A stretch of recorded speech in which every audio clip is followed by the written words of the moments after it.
আসসালামু আলাইকুম। শুভ সন্ধ্যা। বন্ধুরা, দেখতে পাচ্ছেন অনেকগুলি ছাত্রছাত্রী নিয়ে আমরা এসেছি রাজমান হাফিজ ভাই মাদ্রাসায়। আপনারা জানেন প্রতিদিন রয় মানিক আয়োজিত ইফতার মাহফিল অনুষ্ঠিত হয়।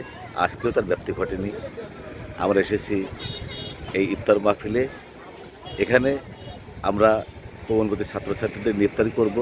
কীভাবে ইফতারি করা হয়, কী দিয়ে করা হয় এবং কীভাবে পরিচালনা করা হয় সব কিছু দেখব এবং আপনাদের দেখাবো। থাকুন শেষ পর্যন্ত আমার সাথে।